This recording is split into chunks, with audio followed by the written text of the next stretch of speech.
Bon bah c'est reparti, hein. On est reparti pour une petite session de Steelbook Custom, hein, des Steelbooks fait maison, sur le mois de juin. Donc je m'étais attaqué la dernière fois en début de mois à la saga Freddy Krueger, une saga que j'affectionne particulièrement, due à son personnage iconique, hein.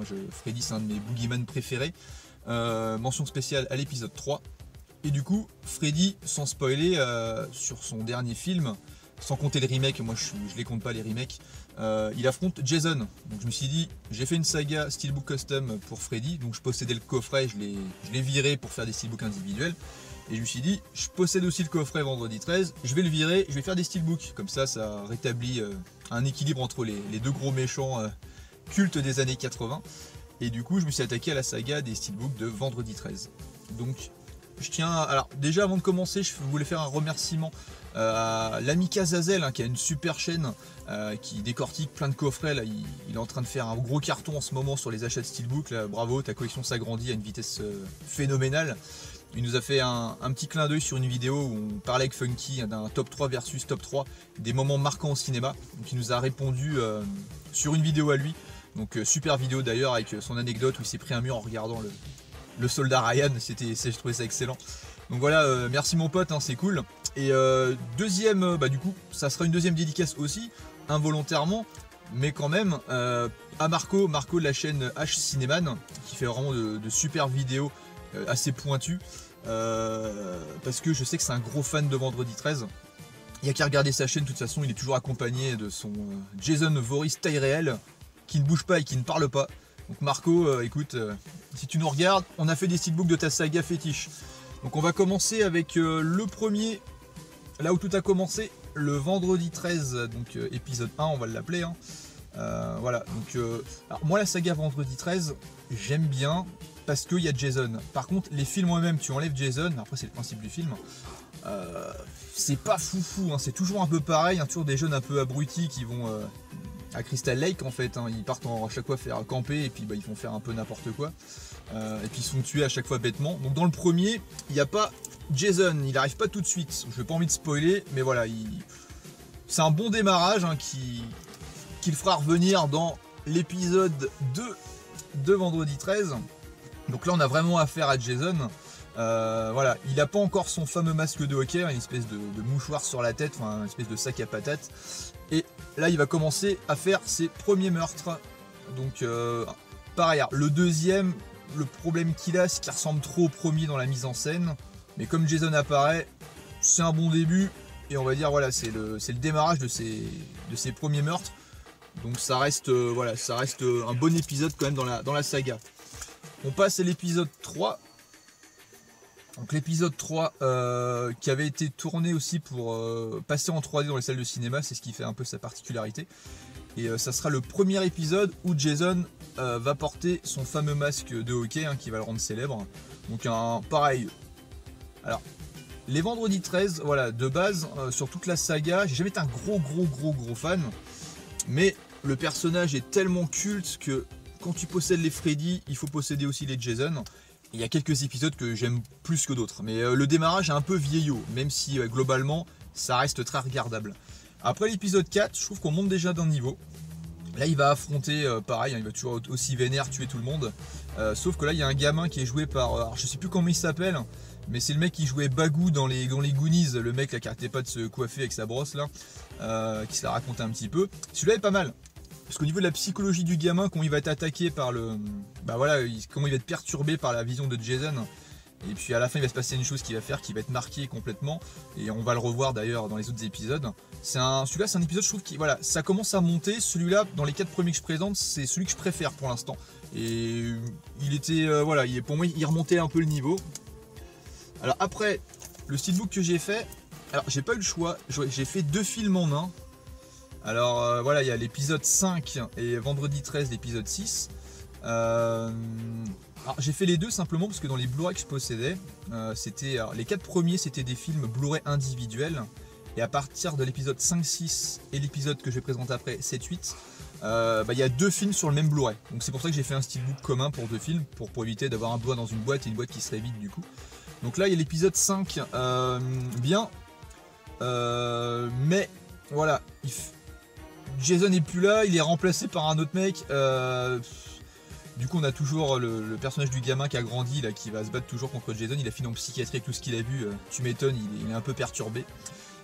Et du coup l'épisode 5, voilà, le fait qu'il n'y ait pas le vrai Jason, c'est un peu décevant, mais voilà, ça tient la route, il y a des meurtres originaux, on passe quand même un bon moment, ça le fait.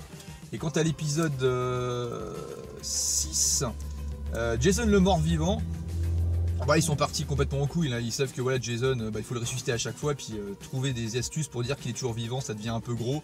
Alors pourquoi pas en faire un mort-vivant, donc le gamin Tommy, je crois qu'il s'appelle, bah, qui a grandi, maintenant c'est un adulte, il va décider d'aller au cimetière pour le tuer définitivement, sauf que comme par hasard la foudre va tomber sur la tombe, ça va, je sais plus, par rapport à un bout de métal, ça va ressusciter Jason avec la foudre et puis du coup il va se remettre à buter tout le monde. Donc voilà, c'était un prétexte à faire revenir Jason. Un bon épisode aussi, sympa. On est sur, voilà, on reste sur la mouvance avec des meurtres sympas et puis un Jason toujours aussi vénère. Après on passe à l'épisode, alors pareil, rebundle parce que re-Blu-ray avec 2 films. Épisode 7 et 8. Le 7 que je me rappelle. Ah oui, le 7. Ah oui, mais le 7 c'est. Voilà, je me rappelle. Bah oui, je me rappelle, c'est mon préféré. Le 7, ce qui est cool, c'est que Jason, bon, il va encore ressusciter une fois de plus. Hein, il est sous l'eau et t'as une fille.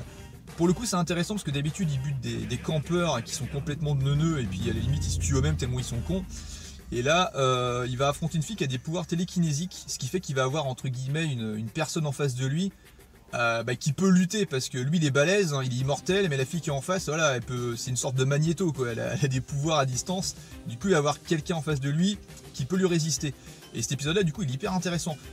Sur la saga de Vendredi 13, c'est peut-être mon épisode préféré, en tout cas un des, voilà, si on considère aussi le Freddy versus Jason, voilà, c'est un des épisodes pour moi les plus élevés et qui légitime complètement le Jason Voorhees. Au moins il a quelqu'un qui est capable de lui foutre une branlée et ça c'est cool. Donc l'épisode 7 super. L'épisode 8 un peu plus anecdotique, il revient encore pour la 8e fois. Il va débarquer à New York je crois. Alors il y a des scènes à New York, c'est sympa, c'est un petit peu fun, les morts sont sympas. Sauf qu'après il va repartir en bateau. Il va passer à. Du coup il va tuer un équipage sur un bateau ou des gens qui sont sur le bateau en croisière, je sais plus trop. Entre guillemets, c'est moins inspiré, on sent que c'est un peu à bout de souffle. L'épisode 8 il commençait un peu à. Voilà, ça retombait un petit peu. Il fallait voilà, qu'il se passe quelque chose pour que ça revienne. Et ça reviendra, même si l'épisode d'après, il y en a plein qui le détestent. Moi je l'aime bien. Alors pareil, j'ai refait un bundle. Alors ceux-là je les ai pas en Blu-ray parce que pas de Blu-ray français, avec piste française, enfin pas à ma connaissance. Du coup il y a Jason va en enfer et Jason X. Donc là c'est les épisodes respectivement 9 et 10. Ça avait été édité chez nous par Métropolitain Vidéo. Donc en gros les 8 premiers c'était la Paramount je crois. Au moins les. Ouais c'est ça, ça doit être la Paramount qui les a fait. Et ceux-là ils sont à part. Ce qui est bien dans Jason va en enfer, même si ça tue un peu la genèse et le principe de retour éternel de Jason, c'est que là, ils vont le retuer pour la 9e fois, mais en gros, il va finir à la morgue et il y a un médecin légiste qui va être attiré, son cœur va continuer à battre et le médecin légiste, il va avoir envie de bouffer son cœur, ce qui fait que Jason va revivre à travers des personnages, il va un peu s'emparer de leur corps, donc il y en a qui vont trouver que c'est un peu... c'est un peu gros et compagnie, mais enfin à la limite Jason c'est gros depuis le début donc on s'en fout. Et ben il revient, puis ben là il est hyper vénère, c'est un peu comique quand même. Voilà, là on va partir vraiment vers le. Ils ont fait un parti pris, il n'y a plus le côté sérieux des anciens épisodes. Mais ça lui fait pas de mal. Et l'épisode 10 ira encore plus loin avec Jason X, où là ils partent dans l'espace, Jason revient. Esthétiquement, on dirait un personnage de Mortal Kombat. En plus, il a le droit à apparaître dans un des épisodes de Mortal Kombat, le jeu vidéo. Donc là, on part dans du grand n'importe quoi. Ils sont partis à l'extrême, je pense qu'ils avaient plus d'idées. Mais il est fun. T'as envie de te marrer, tu regardes ça, tu passes un bon moment. C'est pas un grand film, mais voilà, ça finit de manière sympathique. Et sachant qu'il y aura un autre film, du coup, que je présente pas, parce que je l'avais déjà mis dans la saga de Freddy, simplement parce que le titre c'est Freddy versus Jason, comme ça commence par Freddy. Je l'ai mis dans la saga Freddy, mais voilà, il affrontera Freddy. Et ce qui est rigolo, c'est que bien que je préfère Freddy Krueger, dans le film Freddy versus Jason, On a plus d'empathie pour Jason, parce que Jason finalement c'est un peu comme un enfant qui réagirait un peu comme un Terminator. Il est guidé par je tue tout le monde parce qu'on a fait du mal à ma mère. Et Freddy, lui, il est très très mesquin, c'est un peu une ordure. Donc en gros, Freddy est plus intelligent dans le sens où il est extrêmement mesquin et puis il fait tout pour arriver à ses fins, c'est un vrai enfoiré. Alors que Jason, il est bête et discipliné, il avance comme un Terminator, il tue tout le monde, il cherche pas à comprendre. Donc dans Freddy versus Jason, bien que Freddy soit mon chouchou, bah voilà, le combat à la fin, on a plus tendance à être pour Jason que Freddy. Voilà, donc voilà, bah c'était tout. Hein. J'ai présenté ma petite saga de vendredi 13. Je vais anticiper, j'ai fait une autre saga.